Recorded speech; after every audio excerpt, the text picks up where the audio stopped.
started then. So today, welcome. This is the second episode. I've already got episode 3 lined up. We have a special guest going to be for that one as well. It's going to be in 2 weeks. Same thing, the same format, same time. So today it's going to be a rotary show. I'm expecting a special guest to join throughout the session, so we'll see. But for now, Paul has been so kind as to show us his garage today.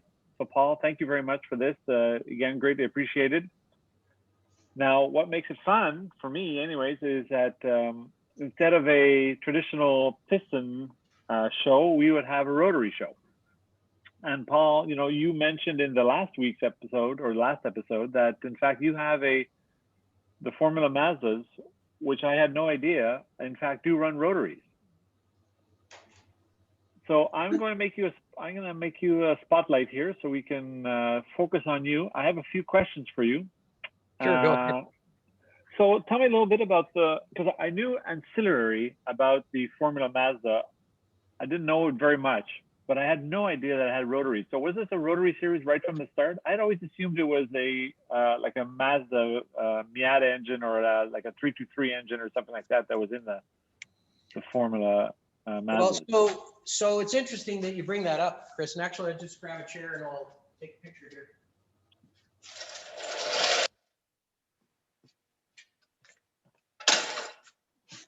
Everybody hear me okay? Yeah, I hear you great. Yeah, so that's a great question. So the Formula Mazda series was originally started as a road to Indy, and it was part of the IndyCar ladder system. And it was developed to actually house the rotary engine from, I want to say from probably the 90s through to, so from probably about 94 to about 90, let's say like the year 2000. And then they switched over to the carbon fiber car and they switched over to the regenerative engine platform, right? So they moved away the Sky Active, all that Mazda cool tech that they had, and they moved away from the rotary engine. And the reason they moved away from the rotary engine is Mazda knew it was going to be a problem in future generation of vehicles to meet the emission specifications, because in a rotary engine, you need oil to actually cool the cylinders and lubricate them. And the oil is constantly sprayed into the chamber during rotation of the rotor. And so it was never going to make the hydrocarbon specification for emissions. It just, you can't, there isn't enough chemical engineering and fancy kind of catalytic converter technology that you can make to remove that hydrocarbon. It's just not possible. And so that engine was doomed to be phased out. And now, of course, Mazda's talking about bringing it back as part of a hybrid package. But having said all that, to your question, Chris, it was part of the Road to Indy series in the 90s, and it was a spec series. So the cars were actually built. This is one of them right here. Cars were built by Star Cars out of California. And there's about 300 of them built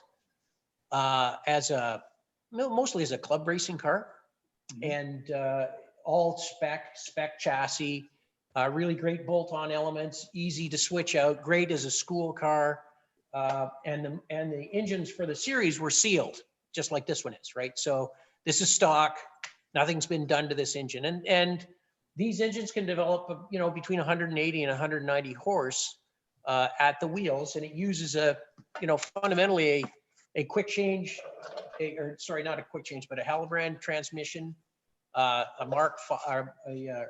Hewland Mark V. That's a Mark 9 with Mark 9 gears in it. It's hooked up to a VW diff that's flipped upside down. And of course, as in most Formula cars, we got 4-wheel independent suspension. So we've got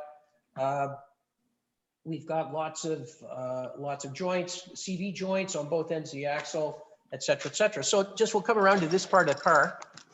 Sure. So one of the things I know about why the rotary is being looked at for the hybrid, the new hybrid, is because of the small packaging that it was that's used, right? I'm told that the the rotary is going to be sideways, you know, like instead of up and down or vertical, I guess it'll be horizontal. And this helps the small package. It's going to be very tiny, apparently. Yeah, And, well, you know, sideways. That's a great question, Chris, because if you want to see the package right here, the engine is this long. Yeah. And inside that are two rotors, right? And I'll get a rotor and show it to you for those of you who've never seen. So that's the, it's a 13B then, or sorry, it's a 12A, is that correct? No, this is a 13B. 13B, okay.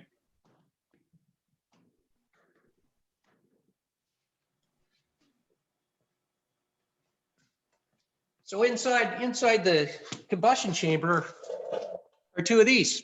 Right. So these are the rotors, and they just basically rotate in this chamber, and the chamber's shaped like a figure eight, basically, and so that's what creates the efficiency, because there's no up and down, there's no reciprocation motion, right? It's all rotary. Correct.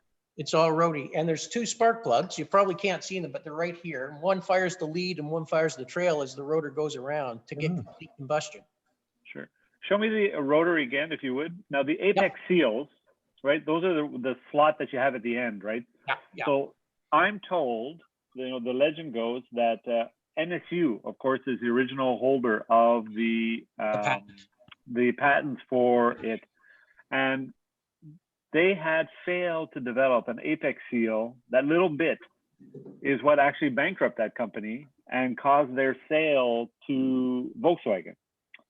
Yeah. And what's interesting about that to me, of course, is that Volkswagen, at the time that they bought NSU, had very little front-wheel drive technology, whereas most of the NSU engineers were front-wheel drive engineers. Yeah. And without the NSU team going to Volkswagen, the Volkswagen Rabbit, which was a huge success and the replacement for the Beetle, would never have taken. They didn't have the ability to do that. That was really like a KW70 derivative. Yeah. So to me, you know, I always say that those apex seals are what saved Volkswagen from doom, because without all of the you know, things that happened afterwards, the fact that they had added the NSU engineers to the Volkswagen company, they would not have been able to develop the actual Volkswagen Rabbit back in the 70s that we know of. So I like that story for me. It's an interesting factoid, and you can imagine the amount of pressure that's on these apex seals, right? Yeah. So there's three of them, of course, because this is a trilobular device, and so the old-fashioned technology of a stainless steel kind of seal with a spring back on it, that's how it works. There's a spring in the back behind here, very similar to what a piston ring looks like. A ring, yeah, exactly. It looks like a ring, kind of. Yeah. And there's been multiple attempts at ceramic technology at various alloys to change the seal construction so that it lasts longer. So the very, very, very big motors, like the like the 20B, which is a 4-rotor powerhouse that was in the 787 Le Mans winning car, yes. Yeah, at Le Mans. That car had high-tech, of course, ceramic seals in it, but that engine would be torn down after each race weekend, right? Right.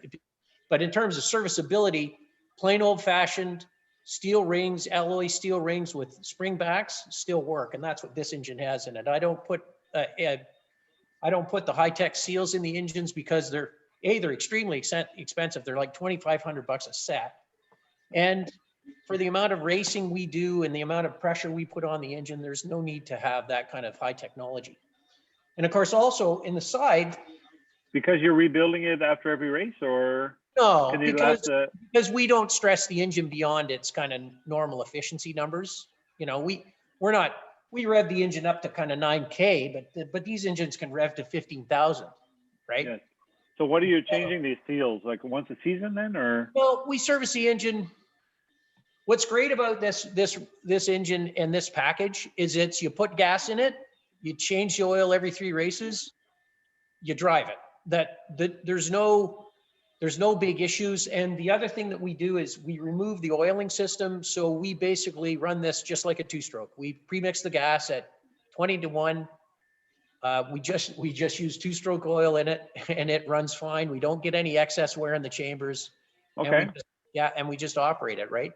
And Do so you have to do that trick where you have to rev the car to 9,000 and then shut it off? Do you have to do that? No. Okay, because I've heard about that too, as a rotary thing, that you have to rev it like crazy just before you turn it off, and then leave it off, like, you know, shut it off suddenly. No, you just shut the fuel pump off and let it dry out. That's all. Okay. Yeah, you just let it run dry so it won't flood when you go to start it the next time. And of course, there's seals along the sidewalls too, right? So there's seals here, and then there's corner seals, right, in each one of the corners. And of course, there's gear hardened gear sections that pick up the basically what we call an E shaft. It's an elliptical shaft that coordinates the two rotors so that they're not, I think they're 180 degrees from one another. Okay. So, and you can see that this is the combustion chamber that squeezes down as the rotor squeezes against the surface of the cylinder, if you will, right? Mm-hmm. So this little cutout is the combustion chamber. Yeah, really neat. It's very cool technology. Here, okay, so this is steel, right? And you know, the lighter you make these, the better, but the stock ones have a certain weight, I think about like 4 kilos. This is the cylinder. So remember I said it's kind of like a figure 8, right? And it's polished inside. It's an aluminum housing with a spray welded alloy steel liner that's been applied to it and then ground down when it was originally manufactured. You can see where the 2 plugs are. This is the lead and the trail. Mm-hmm. so that it goes in this direction, right? Fires the lead first and the trail after. And it basically, it's a pretty straightforward system, right? Fits in like this, it rotates this way. Right. So who has a twin plug? Actually, you know what? Because, okay, I always wondered, you know, so I've seen the distributors on rotaries before, and you know, of course they have, you know, they're different because they have your twin plugs. Now, I mean, does it use like a custom distributor? Because you would think that the timing of it isn't sequential, right? Because you're not going pump, pump, pump, pump. You're going another direction. So you need like a different type of distributor, I would think. Yeah, no, so this is the distributor right here. It's very straightforward. There's 2 leads per cylinder, right? 1 lead, 1 trail. They follow right after, well, they don't follow exactly right after one another. The timing is a little different than that. And inside there's a rotor that's kind of 2 levels. It's not a single level rotor that you would have in a normal distributor, so that it triggers the 2 different levels trigger the lead and trail at the right time. So Gord, I mean, you have a twin plug. Is your Porsche's twin plug? Is that how that works as well, or it's different? No, it's completely different. I don't have a twin plug. Most early air-cooled 911s are at our level anyway and above are twin plug and actually carry 2 distributors. So they do it via 2 distributors, not a 2-level single distributor. So this is really different then. Yeah, on 944s, that's an interesting question. I've never heard anyone sort of like, you know, trying to do that as a twin plug head on a 944, whether it's a normally aspirated or a turbo unit. I think Porsche with the 944s and 968 just went to larger liter motors and bigger pistons to sort of like build horsepower. Yeah, so that's really neat. So this is really a one-off technology. So not only did they have to do the rotor part, the distributor had to be engineered from Mazda to figure out how to do. Do you know if the NSUs were twin plug? I don't, but I'm sure they were because you know that the Wankel engine was developed in Germany, right, by Dr. Wankel. Yeah. So and then the Japanese basically took it through NSU, and they basically Mazda adopted that whole NSU group, right? And then they afterwards, you know, kind of departed. So I didn't know that. I thought that you guys all went to Volkswagen, and Mazda is they had a license for it. They like did. GM They did. like everybody else did too. A couple guys stayed, right, with the original group. So there's one lead engineer that stayed from NSU with Mazda. He's still with Mazda, actually. And that's how it happened. Now, back to the distributor, Chris, because you asked that question, right? So I don't know if you can see this, but we have two vacuum advance devices, right? Because we're firing two different plug sets. Okay. And they're attached to the floor of the distributor. Now, we don't use, those are all locked out for a performance engine, right? We don't use vacuum advance. So the distributor, the two levels are independent of each other? They can rotate, have different advances? They're fixed. You can change the vacuum advance plates and the position of them because they're all adjustable for both lead and trail. We don't do that because there's no need to change the timing curve as you accelerate. Right, that's made mostly for engine performance at low idle conditions, right? So for a high, we don't idle. This thing, I mean, it idles, but it idles like a lumpy, like you would have a lumpy V8. Yeah, brap. Yeah. Also two coils, right? Because we're firing two different sets. Basically, we have two independent wiring systems built into this distributor: the lead and the trail. Right? So we have two coils to fire each separately. Paul? How do you block off the vacuums then? How do you block the vacuum off? Yeah. We just weld the distributor so it can't advance. Oh, okay. Yeah. Paul? Gord, you had a question. Yeah. Back in the early 80s, my wife had, I think, a second generation Rx7 turbo. And I think after the second day we had it, we took it to the local turbo rotary guy in town, and he removed the rev limiter on it. And with the rev limiter on, it went close to 9,000 RPMs. And with it off, you were scared to take it to where it actually would start backfiring on you. But I remember one thing about it, and it's about your question or your answer to the oil injection system.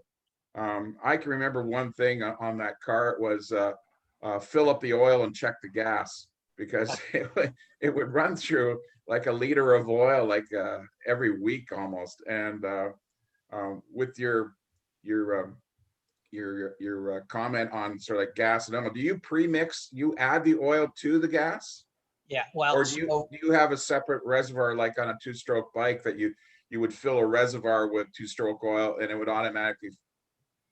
No, we just pre-mix the gas right in the can, Gord. Okay. At 20 to 1 with two-stroke oil. Yeah. And I mean, it has like I want to say a 6-quart oil pan in it as part of the normal oiling system, lubrication system of the engine. But the other thing that's really interesting, this thing uses no oil, right? So, and that's because we don't have the oil injection system that injects the oil in. There's actually little sprayers in the top of the two cylinders that are on a metering pump. And when that stuff is all hooked up, I think I have some here actually to show you, if I can find them. When that thing's hooked up, yeah, they look like this, right? These are little metering sprayers. Everybody see those? Yeah. And so those are what thread into the cylinder, well, it's not a cylinder, into the combustion chamber, let's call it that. It's not a cylinder. So they thread into that, and that's what the metering pump basically squirts every revolution, squirts oil in there, and that's where you get your oil usage from, Gord. Yeah, the 911 uses the same technology to keep the air-cooled engines cool, and they just call them oil squirters. And the higher dollar cars always seem to incorporate those oil sprayers or squirters into the rebuild. Yeah. So Paul, I'm sorry, go ahead. Go, Dino. If you're using pre-mixed, then do you need those oil sprayers, or are they blocked off too? It's all, they're just blocked off with hex grub screws. And what gas do you run? Just run 94. Wow. Yeah, pump gas, right? No funny av gas, no nothing. As a matter of fact, I get my gas from the Ultra gas station down at the bottom where the Tim Hortons is, at the bottom of the 401 on at CTMP, right? And I fill up my gas cans. We pre-mix it all so that nobody can ever put the wrong can of gas in the car. So as soon as I get it, I pre-mix everything so that, you know, somebody on my crew doesn't mistakenly put the wrong gas in the car. Hey, Paul, 20 to 1 sounds like a pretty rich oil mixture. I mean, my chainsaw uses 50 to 1. So would you get higher performance by leaning it out with the higher performance, you know, race tuned engines do that? You know, that's a great question, Neil. And so when we originally bought this car, we put it on a dyno and put an O2 sensor in the header to see what kind of AFR we had, air fuel mixture. Mm-hmm. And we tuned it to like 13.9 to 1. It was almost perfect, and it seemed like the richness of the fuel didn't affect the performance one way or the other. And the last thing I want to do is, I don't know if you've ever run 2-stroke go-karts, you never want to stick this engine, right? Like it's not going to be good. No. So we've always erred on the side of caution with 20 to 1 is fine. And everybody we talk to in the racing community that races Mazdas, they all run 20 to 1. So and the plugs come out unbelievably beautifully tanned, right? So obviously we're getting pretty perfect combustion if the AFR is good and the plugs look that good. Sure. The oil's burning too, so. Yeah, everything's burning, right? So if you're behind this thing, you can see it smoke when I let off the throttle and in the corner, the big flame shoots out of the exhaust because the exhaust system loads up with excess fuel out of the carb, sure. Which is fun to watch. Not so fun if you're the first time behind me, but you know, all that stuff just volatilizes and is gone, right? Yeah, this is fascinating because I'm having an Rx7 engine built for I'm not sure what year it's going to come out, but it's in the process of being built now. So when you have the 94 fuel, what oil weight are you putting in there? So I use basically, I'll show you actually. I use Mobil.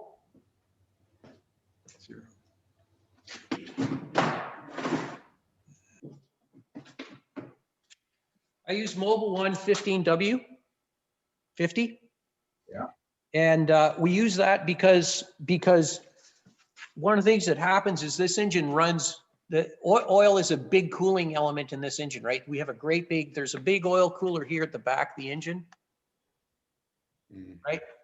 So that's super important to have the engine cool. So the viscosity, I've always worried about viscosity breakdown at racing speed and temperature.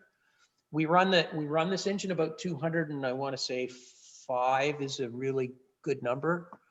That's at maximum and kind of peak efficiency. If we went to a lower viscosity, you know, top number like a 15W30, I'm always concerned about breakdown.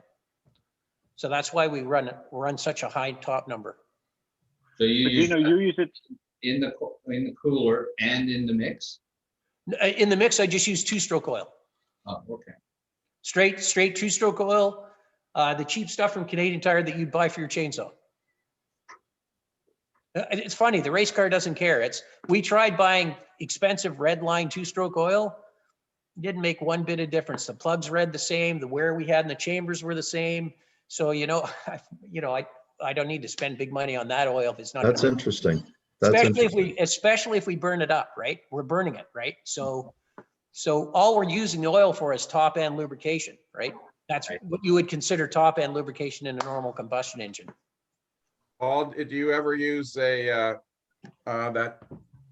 service in Burlington called Wear Check for testing oil contamination?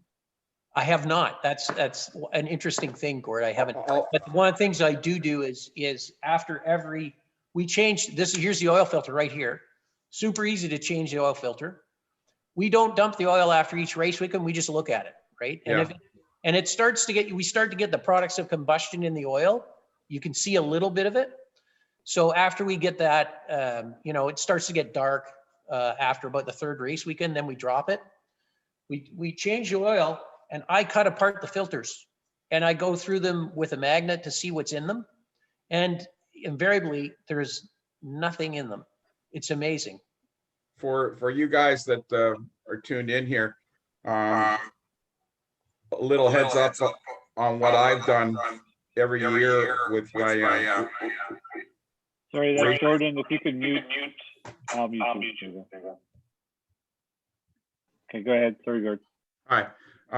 For you guys listening, every year, both at the beginning of the season and at the end of the season, mostly at the end of the season, there's a service in Burlington, which you can you buy a kit. It's called an oil analysis kit, and it's put out by a company called VARAC, and they're a commercial oil analysis facility that does commercial vehicles, highway rigs, construction equipment and such. So if you can imagine sort of like some of these trucking companies with the fleet that they run, and being able to maximize their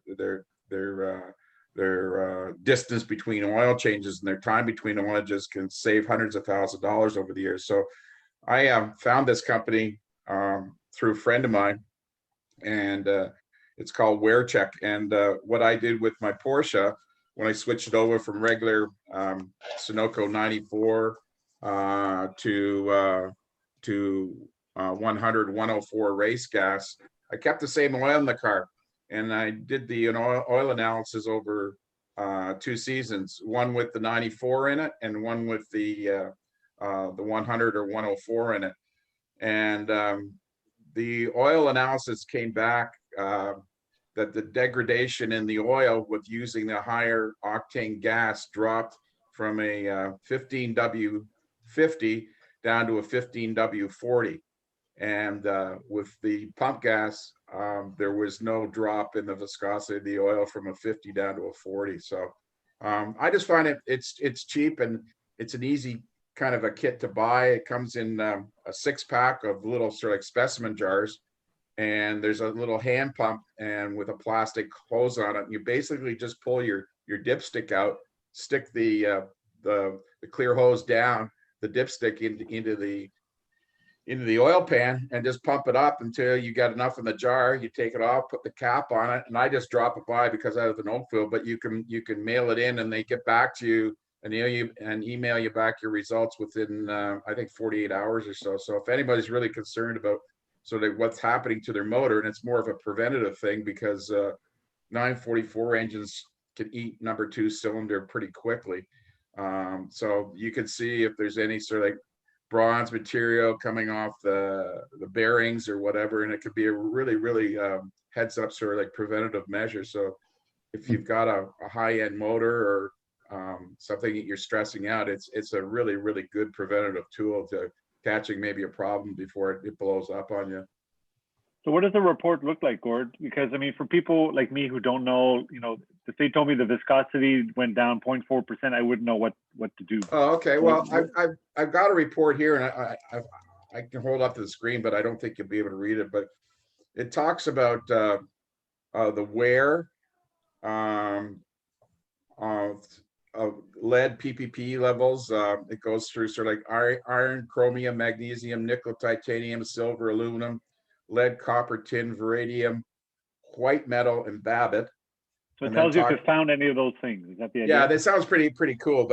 And then it talks about the contamination level, and then the fluid condition, and then gives you a full report, which leads up to a recommendation. Again, shows you the contamination, the oil condition, and the wear on certain materials in the motor. And then so what's the recommendation that you got back? What do they actually say? Recommendation is resample at the next service interval to monitor. So I was on a monitoring basis with them, where I would do it. I knew what I was putting into the motor at the beginning of the season because it was clean oil. But after sort of like 4 race weekends, I wanted to see where I was. So I would take another specimen of the time on the motor, take it into them, and see if it had there was any depletion in the original from original. And then do you change your oil every 4 races? Yeah, with synthetic. Really? Yeah. Oh, I used to change it on Dinosaur oil. I used to change it every weekend. Sorry, I said 4 races. Did you mean 4 weekends or 4 races? 4 weekends, yeah. Okay. After every 4 race weekends, where in the past, using traditional oil, I would change it every weekend. Yeah. So okay, so that's so what I I would do. I use would traditional. I would do a sampling at after the 4 race weekends, take it into them. They would give me a report back, and I compare that to the original coming out of the bottle from Mobil One or Miller's or whoever I was using. And if it looked like it was within the limitations and no deterioration or contamination, I would continue on. And I used to get up to anywhere between 24 and 28 hours on runtime on the motor before having to change my oil out. Okay. And it's like That's good. how many hours per race weekend? It's like 2. 100 minutes. I gotta say 2, you know. okay, 2. All right. But it's a Thank you very great much. service. It's a great Yeah. service, and especially if you've got a new motor too. You know, Send me the information, Gordon. I'll put it into the notes for this. Hello, John. Yeah, we hear you, John. Okay, you're muted. you want me to send that information along to you, Chris? Yeah, send it to me and I'll put it in the notes because maybe people will be interested in it as well. Yeah, absolutely, we'll do. Thank you. All right, Paul, so let's talk about carburation now. So like rotary engines, do they use like, oh, I'm guessing they do. They use a typical, I mean, I don't know how it works. I mean, does it work the same way? I guess the principle is the same, right? You still have to inject fuel into it somewhere. And So great question. So basically we've got 2, it's a Weber DCO, I want to say probably 40, 41. So it's the two individual barrels feeding into the intake manifold. It's just a straightforward carburetor. She's a thirsty girl. We'll go through, I want to say probably we'll go through 5 gallons during a 45-minute kind of event. If we were in a 45-minute, if we did an enduro, we'd have to fuel a couple times for 90 minutes. We would have to fuel at least once. It's got an 8-gallon cell, an 8-gallon US cell right here. But it's normally aspirated engine, normally carbureted. The Weber carbs are jetted pretty big, right? The mains are 250s, which is, if anybody knows anything about Weber carburetors, that's huge. That's huge. You start running out of jet sizes at 250, you have to drill your own. So it's big. The airs are big too on the air side, are really big. And that's because this engine breathes really, really, really well. And because it breathes so well, it actually does suck up quite a bit of fuel. And that's why the porting on rotaries makes such a difference as opposed to traditional engines, because the porting, I mean, it's like, my understanding is it's direct. You're putting, you can see, and like if the bigger the hole, you're just dumping it in like size of a tennis ball kind of thing going in there. Yeah, exactly. And this is a 6-port engine too. Then when they made these engines originally and they adopted this particular version of a 13B, there's 6 ports. So, and the reason there's 6 ports is, like you would imagine, there's the 2 rotors, which is a 4-port engine, is these 2, but then there's 2 ports on the outside, 2 additional ports. So it's 6 ports in total. And in the stock engine setup, there was a valve inside the 6th port, the 2 6th ports, the 2 outside ports, that would open as you push down further on the accelerator to dump more fuel in. Well, of course, for a race engine, those don't exist, but there is a valve actually in the intake channel on the outside here, monitoring those 2 ports. And a 40 is big enough? A Weber 40 is big enough? Yeah. Yeah. What chokes do you have in that? Do you know what? I don't know off the top of my head. I thought they were 48s. You know what? They could be 48s. Yeah. So Paul, is that the fact that the porting is so important? Is that one of the reasons why these engines, in particular rotary engines, benefit so much from turbocharging? Because the way that the additional air and the additional fuel going right into it is so easy, and that's why the rotaries really changed as soon as turbocharging came in. Yeah, it's all about it. In rotary speak, they call it the port timing, right? So as that rotor sweeps past the intake channel, there's actually an intake channel in the block right beside where the combustion chamber is. And as the rotor sweeps past that intake channel, the longer the intake channel, the more intake timing you have, right? So when people port these engines, that's what they do. They start to create little kind of almost eyebrows on the irons. That's what they call them, they call them irons. And it changes the porting of, and it's anybody with a die grinder that, there's a lot of people that have been modifying these engines because it just takes a template and a die grinder and patience, and you can do it pretty quickly.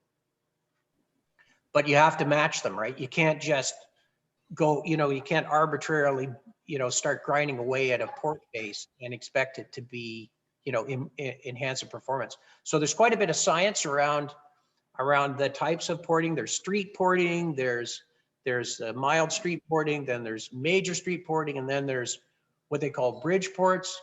And that's really radical. And then, they hardly idle. And then there's what they call peripheral port, right? So peripheral port engine fires the fuel right in on the periphery of the actual rotor. Right, So, after the seal. So it goes, then starts injecting right away. Okay. Yeah. And that combustion chamber then is longer. Is that the idea? Yeah, you want to get the combustion chamber longer because longer means more fuel, bigger volume, right? Right. Because it's a port timing thing. The rotor sweeps past and creates the vacuum. That's what draws the fuel in.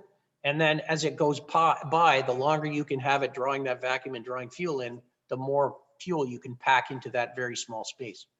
So the rotors that you have for turbocharged cars, would they be different, or they'd have the similar construction or similar combustion chamber? They're actually the same. They're a little lighter. They make them just a bit lighter. They make them about 1,000, well, not a bit, 1,000 grams is a lot. They try and make them like a kilo lighter, right? So to go from 4 kilos to 3 kilos, because as you start to speed up that rotating mass, there's a lot of physics going on, which tops out the maximum rotational speed that thing can go. Right, so, tip speed, right? That's what they talk about? Yeah, okay. So I've read about that the tip speed is really one of the limiting factors of the longevity, because the tip speed is so high. Yeah. Like, the 787 is, that thing has unbelievable RPMs, and it screams. If you've ever heard it at Le Mans, it's 15 grand easy. That thing is operating at, right? Yeah. So these really run just like 2-stroke go-kart engines, if you think about it, right? There's so much speed, and you want to be able to, and by changing bearings and putting, full contact bearings in some of them and needle bearings in other areas, that's how you get the rotational speed up so high with as little friction as possible. I don't think there's anybody left who can still hear who heard a Mazda go down the Le Mulsanne straight at Le Mans, because I think their ears were bleeding, and I think the doctors had to do emergency surgery on most of them. Possibly, right. Yeah. Wow, so this is really neat. So I guess the Webers are, because Makuna, that would have been what they would have come with in a road car, right? I guess at the time. They wouldn't have come with Webers. Yeah, I think whatever Mazda was, whoever the supplier was at record, right, for Mazda, and the carburetor in the road car sat on top right here, and the manifold was basically a right angle. This manifold is kind of 180 degrees because the carburetors have to lay flat on top of the engine to get underneath the cowl. Yes. Right. In other style engines, you'll see the carburetor basically sits right here with an air cleaner on top of it in a road car. Yeah, they're usually downdrafts, right? Yeah. Sorry, just to jump in here, Nikki made all the stock carbs for Mazda. Okay, thank you. But in fact, they're sort of clones of Webers. Is that correct? I don't know. Stock Nickies were 4 barrels. Mazda did something a little different on their carbureted earlier rotaries.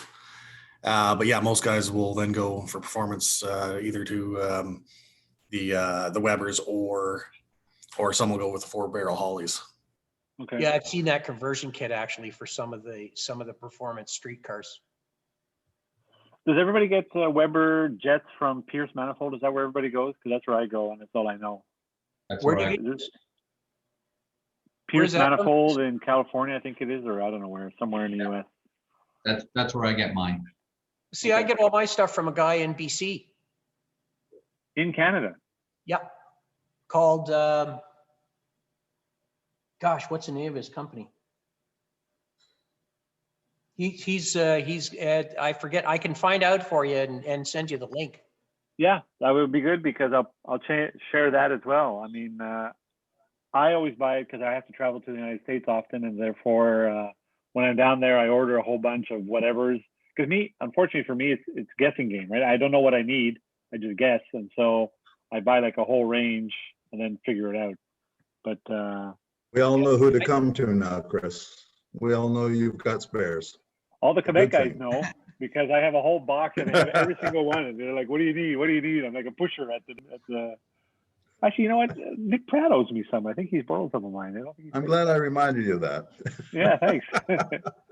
David Klubine is Yeah. been first for us. He has a supply of stuff. Actually, you have what carbs do you use, Neil? Do you use Mikuni's? No. No, we have DCOE 45s.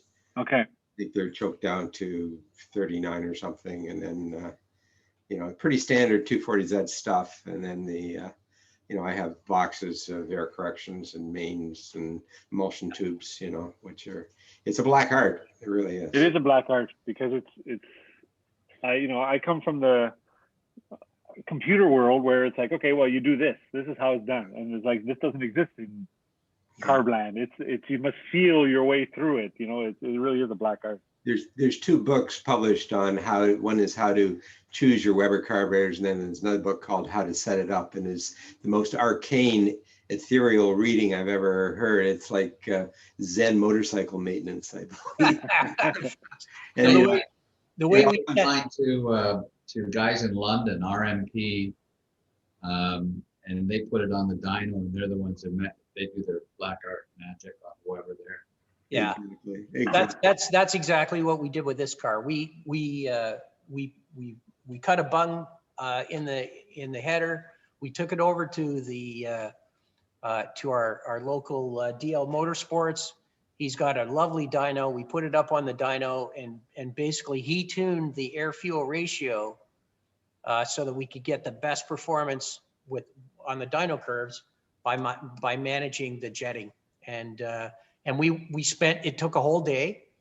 It was fun. Thank God I had earplugs.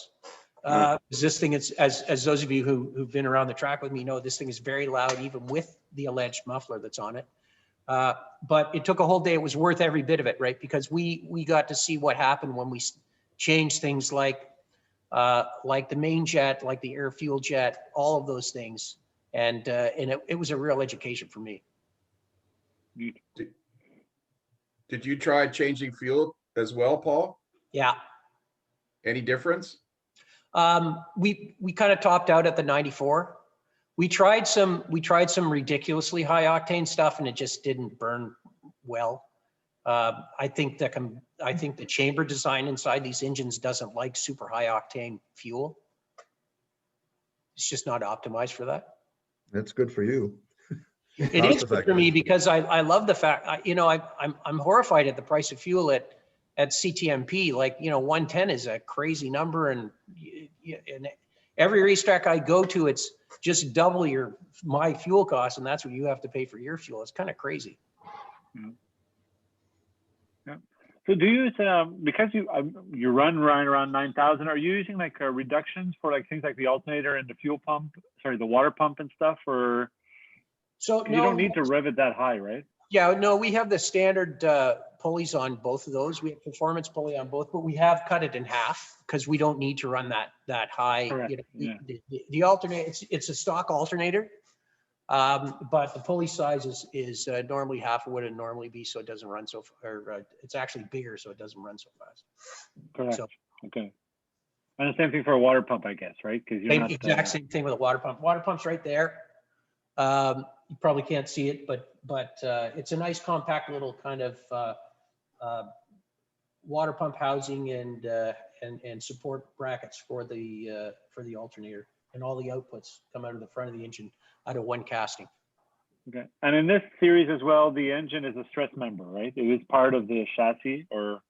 It is bolted into the chassis right here, and it's bolted to the transmission right here through a plate, and the transmission is hard bolted with some isolation rubber, but nothing. It's really bolted very tight to the frame, so it is a stress frame member. Okay. And so that's the same. So, and this chassis is only for, it's not one of these ones where you can run either, this is only for the rotary series. Okay. Yeah, this was a purpose-built race car for that series with That this series. engine. Okay. Yeah, I think it would be a handful to try and swap out something else, just because of the way the mounting works in the front, the amount of clearance there is underneath, because the frame is only this deep, right? So that's let's say 18 inches maybe, and the oil pan doesn't go below the bottom of the frame, because underneath here is a belly pan. And so I think putting any other type of power plant in this car would be a real interesting challenge. Plus, there's only this much room for the engine. Yeah, because it's designed for that. Yeah. We'd have to stretch the car and do a bunch of other odd things, which I'd rather buy if I was going to do that, I'd buy a different race car. Paul, what does the car weigh, and do you have any idea what just the engine would weigh? So the engine, 2 people can pick this engine up without a lot of pressure, like without a lot of discomfort. It's probably 100 and I want to say 50 pounds. The whole car weighs 1350 is the spec. 1350 dry, I believe. Thank you. Yeah. So And at do you have about spare- 180 do you have horsepower, full- at about 180 to 200 horsepower, it's got a nice power to weight ratio. Oh, it does. Are you worried about the spares and 13B engines, or do you find there's enough around? Don't worry about it too much. For now there is. There's a big rotary following in Australia that there's also in the Caribbean, you probably won't know this, but it's a really interesting fact. In the Caribbean, British Guyana, there's a huge rotary following there. There's a big rotary following in California, and of course Australia, New Zealand. So there's still plenty of parts around. If you have to rebuild one, most engine builders want to see a core, because most of the parts can be saved. Like the chambers can actually be ground down and resprayed and reground again. And there's a company in New York State called Goopy Performance. That's what they do. So that's that figure 8 thing that you showed us on the other side, right? They would take, you said it was made of aluminum on the outside, and then they'd spray this whatever stuff on the inside, right? Yeah, it's an alloy. It's a high wear steel alloy that's sprayed on the inside of the aluminum, and then it's ground down. Like nickel seal? I don't know. I don't know what the alloy is. Yeah. I mean, I'm a metallurgical engineer, but it's going to be, it'll be whatever's able to be thermally sprayed, doesn't destroy the aluminum, but can be ground down to a high mirror finish, because it looks like a mirror when they're finished. It really looks amazing. Are the engines expensive to rebuild? I'll let you know. I have one engine at Masmark right now. My number one, this is my number 2 engine. I just put this in. My number 1 engine is at Masmark in Scarborough. It just has to be freshened, so it's had 2 seasons on it. He's going to take it apart, put probably an O-ring kit in it, and a new set of seals. I don't think there's anything wrong with it. It's a great engine. It was running super good for me. It might cost me $1,500, maybe $2,000 in parts and probably $500 in labor. Wow. That'll make you cry. Yeah. God. Yeah, like a brand new engine, and so this engine that's in here is a brand new build that came from a company in Alberta called Rotary Specialties. I didn't have a core to send him, so this was a brand new build. So everything in it is brand new. That cost me $7,100. What? Brand new. Is that stock or is it stage one or? Stock. That's sick. Sorry, Yeah, being I good or agree. bad? That's good. Good. That's very, very, very good. Yeah, that's why Mazdas are the Formula Mazdas are really, really good race cars to run, because you put gas in them, you make sure there's oil in them, and you drive them. And the maintenance is great because you know, in the wintertime, the car comes here, but in the summertime, Bill Vallis does he does my trackside support. So the car goes back to his shop. We change the oil every 3 race weekends. You know, there's not a lot. We look at the plugs and we go, oh, gee, there's nothing to do. Like, it's just, you know, it's a formula car. So as Neil will tell you, you know, Heim joints, those like rod ends, we change those out every year, right? We cycle out the ones that get used a lot, but and it doesn't use a lot of brakes because I don't actually use brakes. So it's got arrows, so I don't need to use brakes too many places. Sometimes in 5. No, I'm kidding. Always in 5. But the rest of the place, we don't. You know, the car is really good on everything. Who was the guy in our club that bought like 8 or 10 of those? Dave Darrow. Dave Darrow bought like. Dave. And I bought one. I think you bought one, and Ted bought one, and a couple Yeah. other guys. Yeah, Dave Darrow was famous at Shannonville for spinning off and setting the grass on fire. Yeah, I've been accused of that at Calabogie more than once. Dave did it, I think, 3 times in one race weekend. They suggested that he not spin. What school used those cars for? I think it was Russell in California. Okay. Russell in California. And then do you remember the guy who had the Philippe, gosh, what was his name? And Shannonville. He had 5 of them that he did a kind of a, he had 4 full-blown Indy cars, or not Indy cars, F1 cars. And so he used to do company days where if you wanted to be terrified, you would, at the end of the day, you get in an F1 car, but you'd start in a Mazda. I bought this Mazda from him, and in 2010, and he bought this Mazda directly from Star Cars when it was built in 1997. Dave Darrow bought a sports racer kit from Star Cars. Yeah, and put it on the Mazda. And Yep. put it on the Mazda. He did a great job. The color combination wasn't fantastic, but it really went well. It was a beautiful car. Yeah, Ted then bought it, and I think it's now with Nigel Mortimer. Yeah, so Lou has it, right? Lou McKenzie Lou. has it. Yeah. Yeah, okay. And he runs it at Calabogie with the group of Mazdas that are up there. Brian, did yours have reverse in it? No, it did not. It did not. I actually bought it. That was one of the very few race cars that I ever made any money on. I bought it, never drove it, and I think I made $150 on it. Deal. I realized I didn't really want a formula car. Well, that's the other thing about Mazdas. I know I sound like I'm selling them. I'm not. I wish I had 3 or 4 more. That they're very inexpensive to purchase as a new race car. You can buy a California car for between $12,000 and $15,000 US bucks. I bought this car. I was really fortunate to get this car for 14,000 Canadian from Philippe. He was clearing out his cars. And it's been a great car. We've never had any really major big issues. We've upgraded it a little bit, changed some of the things like some of the front and rear sway bars. We've changed how the pickup points work. done some things so we could get some more movement out of the bars.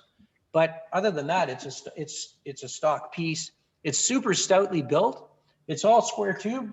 There's the only round tube is in the roll cage. We put the extra hoop in because there was a single hoop when the car was built originally, because it was built as a school car. So we put the double hoop in so that it would conform to SCCA rules back in 2010. So for I'm not wishing it upon you, of course. Maybe it's bad luck to talk about it. But what's a failure point of a 13B? Like, what is it? Besides the seals, right, which we know of. I mean, is there? Do rotaries put holes in blocks or like holes in the things? I guess not, right? I mean, what happens when they go really bad? Apex seals go bad. That's the only thing that happens. And then what? It jams up. Is that what happens? No, it'll wipe the seal out. It'll wipe the seal off. But what'll happen is you'll lose compression in that combustion chamber, and it'll run horribly wrong. Now that's honestly, that's never happened to me ever. So we've been really good about it. I think, if you let them go to probably 5 years without looking inside the engine and you don't pay attention, because the apex seals, it's a wear item, right? If you don't pay attention to those, I think they become brittle and they fail, and then that's where the problems occur. So can you get? I mean, is detonation a thing? I guess not, right? Because it depends. You can't really do that. You don't get pre-detonation at all. You can't, right? So, How hard is it to take that motor apart, like disassemble it? So honestly, when I first bought this race car, I was terrified of these engines, but I now have pieces of them all over the place. So in an afternoon, you can pull the engine apart. There's through bolts. Basically, there's 13 through bolts that pull the block together, that pin the block together. And once you get the oil pump off, or not the oil pump, but the water pump in the front of the engine off, there's not much else that's in there except, the rotors and the apex seals and the combustion chambers. So Paul, can you go back to the other side? Like that chamber that has that mirror thing on it? I mean, so the engine has like what, 2 end plates, that, a middle plate, and that? Is that all it is? Yep. I'll take it around to the other side.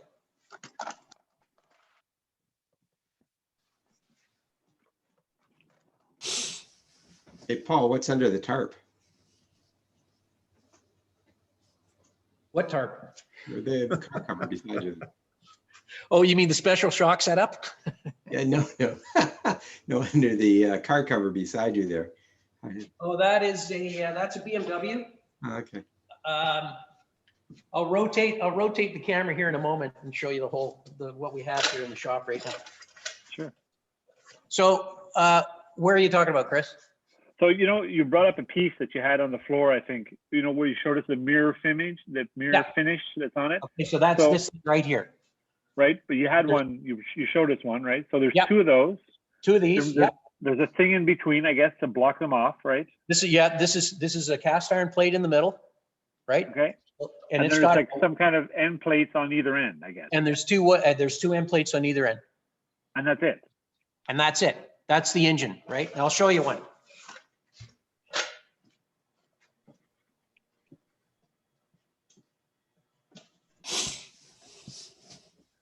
And it'll have, I guess, through the middle, it'll have this, where's like the eccentricity take place within the, like not externally, I guess, all the eccentricity is done internally. So there's the end plate that goes at the front of the engine. And so there's the ports, right? That's the outside intake ports. See, outside import, outside. Okay, yeah. Okay. So that's the outside intake ports that I showed you. And the porting genius is changing the shape of these so that when the rotor wipes by, because the rotor wipes on this face, right? Right. So there's no gasket there. It's just There's a channel. oil. There's a channel for a seal, oil seal. This is the water jacket. Yep. There's a channel here for the seal ring, and a channel here for seal ring. So both basically you put a rubber O-ring in both of those channels. It's a square rubber O-ring. So that's like the head gasket of a traditional engine, I guess.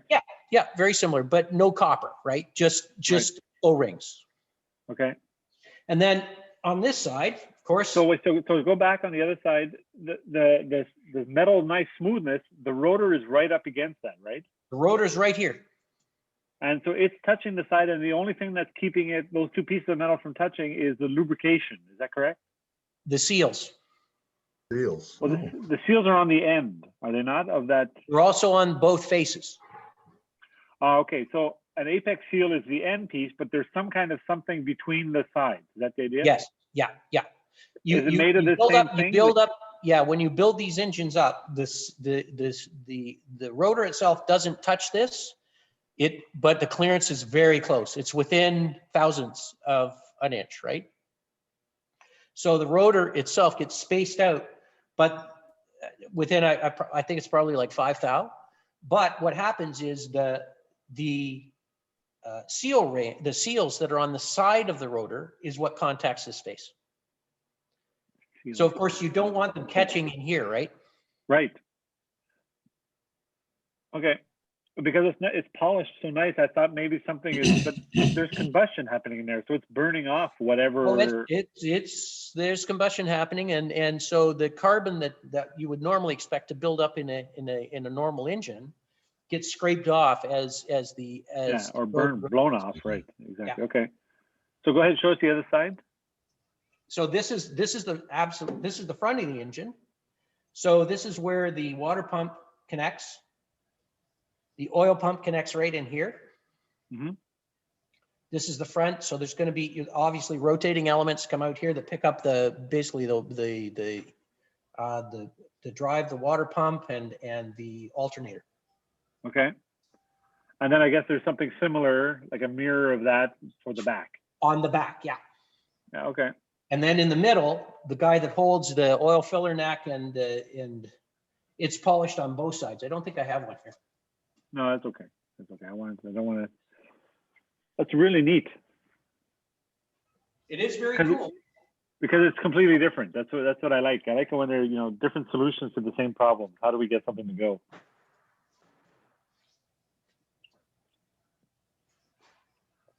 Hey, Paul. Yeah. When you send an engine away to get freshened, what exactly or what is generally involved in that type of work? So just replacing of the seals? So when they pull the engine apart, they basically look at all the so there's a great big Babbitt bearing that the E shaft runs in. Yeah. So they look at that. They look at all the if you notice, there's teeth on the actual rotor itself, right? Yeah. So they make sure that none of the teeth are damaged on either the rotor itself or on the E shaft. Mm-hmm. There's a big gear at the end that actually engages the output shaft for the transmission. So they look at that. Okay. They want to make sure that there's been no overheating of parts. That's the first thing. They want to make sure that there's been no damage to apex seals, which would damage either the face of the cast iron pieces on both ends and in the middle, or of the actual combustion chamber. One of the problems that they had in early Mazdas, in early 12Bs, was chatter that they used to get on the surface of the combustion chamber, and that was caused by the design of the apex seal at the time. There's actually a harmonic that started to occur inside the engine at a certain RPM level, which caused the apex seal to chatter. So they look for that to make sure that the surface of the actual combustion chambers is not damaged. And then basically it goes back together, right? Fresh apex seals, if they're needed. It depends on the service time in the engine. And of course, obviously a new gasket set. And that's it. Cool. So because the engine has the rotary part of it, does it require a flywheel or does it need a flywheel? Yeah, there's a flywheel in the back to transfer the energy to the clutch plate, right? So in the back, there's a flywheel that holds a clutch plate and the clutch plate assembly. Is that because it has two rotors? Like the four rotor doesn't need one? Is that the idea? No, they all need them because the flywheel balances out the harmonics in the back of the engine too, right? So, and it gives you enough rotating mass that the thing keeps idling. And the starter has to start off with something, right? So here's our starter right here. Everybody see that? Yeah. Okay. Because V12s don't need, but even if you have more rotors, you still need a. Yeah, you still need a flywheel. Okay. 12A does need a flywheel. There's no rotaries that don't require. Sorry, I didn't get that. You're saying that, well, you're calling it 12B, but anyway, it's 12A is their designation for the earlier rotaries. No, sorry. A 12-cylinder engine, like a 12-cylinder piston engine, doesn't require a flywheel. My bad. Sorry, I wasn't clear. So all rotaries require one, even though they're sort of going round and round. Okay. Yep. Really neat. Cool. Any other questions, guys? Because I know we have somebody else, right? Don't we, Chris? We don't. We were going to, but this is good enough that we're going to keep it to this. This is really a good technical discussion. So I really. Anything else you want to see on the race car itself? You know, it's pretty straightforward. It's coilover. It's all old Formula technology for suspension. So it uses Coney coilovers. I'm telling you, it's a challenge finding a place to get them rebuilt these days. But I did find somebody in California, believe it or not. Tried True Choice in Ohio. Okay. They're the Coney rebuilder. So yeah, it's straightforward. It's coilover. There's no push rods. It's not like a modern Formula car, which has push rod suspension. It's all direct coilover attached to the, you know, whatever the rotating point is in the rear. Good. Pardon me?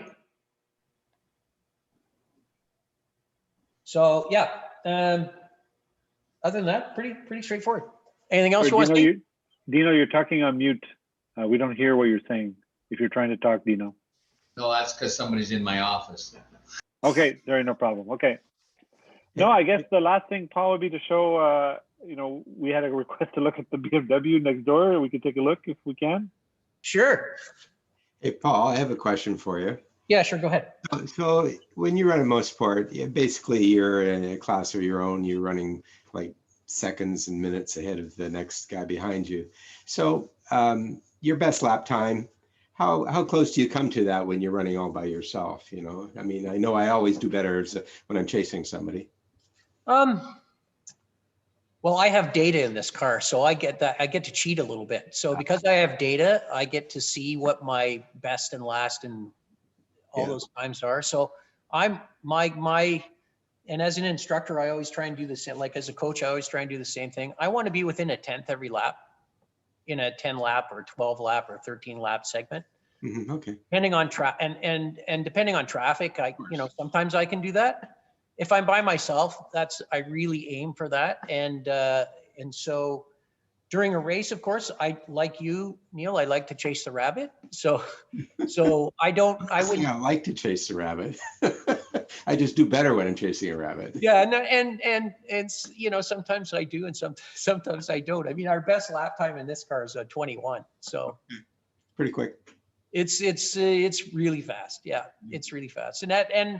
And that's because I've learned I can trust the car. The car is so stable to drive. It's so good with the aero to teach people in, because the aero. And we also, the other thing that's great about this car, like a lot of school cars of its era, it has a chip that I can put in the MSD box, so it won't go past 6,600 RPM. So it's a perfect car to teach people in. You know, if we're so inclined. And so I put a couple people in the car, not at Mosport. Mosport's just a little too much. But Shannonville, Shannonville's still in spite of how bumpy it is, it's still a pretty good teaching facility. So. And 6,600 RPMs is more than enough for somebody to feel or certainly sound like they're going at warp speed. So. It's more than enough to make someone actually excrete feces into their pants. Just gonna say, It's an interesting thing because it's not like shifting your normal car. But the one thing I learned when I got my license with my Mazda, and I had, literally finished the car and drove straight to Shannonville, and didn't even know if I was going to make it there, to be honest with you. And then I was shifting always at 3,000 RPM, and the instructor said to me, "This car doesn't have any guts." And I says, "Yeah, I guess not." And it wasn't until I got home that I found out that there were 2 more ports to be used. Exactly, right. Cool. Okay, so you want to see some cars? All right. sure, sure. So let's see here. Let's have a little tour. Oh, look at- So This is the basement of your home? this is my office, and I have an engineering company on the other side of this wall, and this is my space Nice. that we get to play with our race car in. So right here, there's 2 BMWs. This is in a Z4. That's mine. That other Z4 is a friend of mine's. There's a nice big boat sitting here that is stored because I store a lot of. I do some storage here for some of my friends. That's a small Mercedes hardtop, the convertible hardtop. Beside it is an SLA, I think, the 2-door coupe, really nice car. Behind that, under the cover, you can't see it, is a 70s Mustang. This is a nice little BMW here. This is a nice little BMW here. Oh, sorry. There's a Merc. I'm wrong. Yeah, this is another Merc. Over there's Corvette. You probably can't see it, but there's a Testarossa in the corner Oh, now that we got to go see. under the Oh, red. yeah. Under the red marker there. There's the GT. I think I forget which Porsche is sitting under there. So it's all a bunch of friends' cars that in the wintertime, they need a place to store it. And I'm a nice enough guy because I've got a nice little bit of probably 4,000 square feet here that I do that in. Oh, wow. Nice. Nice. Very nice. And it's a great place for me to come and play with my race car. What's up? Cool. Good. So I want to thank you very much, Paul. You've been very kind. I appreciate everybody coming here, but Paul, certainly for being so generous. This was very instructional. I also like I've always liked NSUs. I like the rotaries. I like something different. So thank you very much for willing to take the time and showing us and instructing us a little bit of how this all works. For sure. Greatly appreciated. Thank you. Yeah, thank you. Thanks a lot, Paul. Okay, guys. All right. Everybody have a Thanks, great day. everybody. A lot, guys. Thank you very much. And we'll see everybody in 2 weeks for the next episode. Thank you. Thank you, Chris. Bye-bye. Bye-bye, everybody. Bye-bye. Cheers.